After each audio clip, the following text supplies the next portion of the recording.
If you haven't sold property in South Carolina and specifically in the Low Country recently, or if you're thinking about selling property sometime soon, there's something really important that you need to be mindful of, and that is a new iteration of the South Carolina mandated seller disclosure form. Now, I've been in this business for a long time, over 25 years, and when I started, it was what they call caveat emptor, which is buyer beware. There was no seller disclosure mandate, but many years later, it turns out that the state of South Carolina decided that's probably not the best way to do real estate business.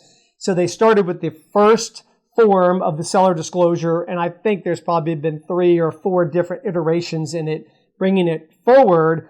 And now starting June 1, 2023, there is another iteration.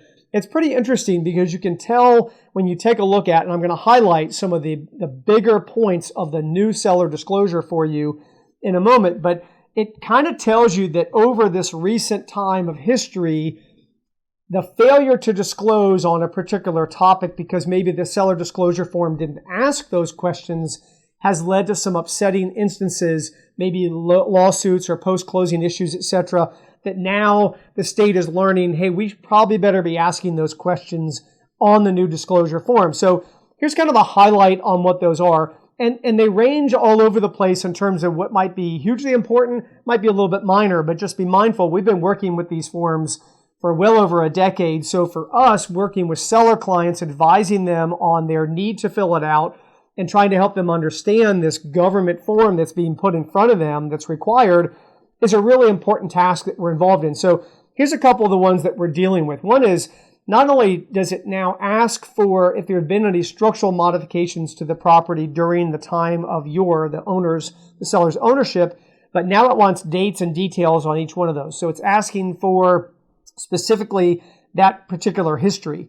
It now reaches deeper into history as to whether or not there's been any smoke damage, fire damage, water damage, which could be from an upstairs shower or something like that, and of course now flood damage. And it's asking for details if you've had flood damage, whether or not that resulted in a flood claim on a policy, or whether or not you had flood damage and you elected not to make that claim. So a lot of more history that's being called for by the owner to bring that to light. It also asks for a different avenue here. It talks about pest issues. And listen, it talks about any pest infestations. And previously it was pretty much focused on, have you had termite activity in the property and that sort of thing. But now, as we call it, bats and rats, it's basically looking for any activity that you've had that might be deemed an infestation during your time of ownership. Here's another new one that's really never asked for before specifically, and that's if there's a right of first refusal on your property. So a lot of times if you're in a planned unit development, it turns out that that original developer, or now the POA, can oftentimes have a right of first refusal to step in once you have a contract of sale with a dedicated bona fide buyer. If there's a right of first refusal, then that entity can step in and actually supplant that buyer and take over moving forward with that contract of sale. That can be very, very upsetting to a buyer. So it's really important that they have that information available to them. And the other one is they're asking about beach renourishment, erosion control, dredging around your property, which in the Low Country, these things happen. Sometimes you get sediment that fills up where you don't want it and you have to have it removed, and or you're having erosion of that, i.e. along maybe a storm incident, etc.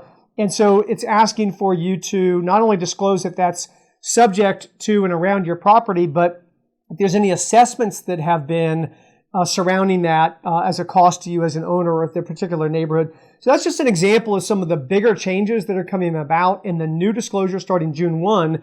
And so if you've got questions about it, you're thinking about selling, my advice to you is get a copy of the seller disclosure form, the blank copy. We've got them in droves. We can email a PDF to you so you can take a look at it now, because I guarantee you it's going to take more than one night to kind of go through it. You might have to be in touch with a family member. You might have to call your POA. You might want to call your attorney. You might want to talk to a real estate agent about it. So being prepared and having a little bit of advanced timeline on the new seller disclosure in the state of South Carolina is going to be helpful to you.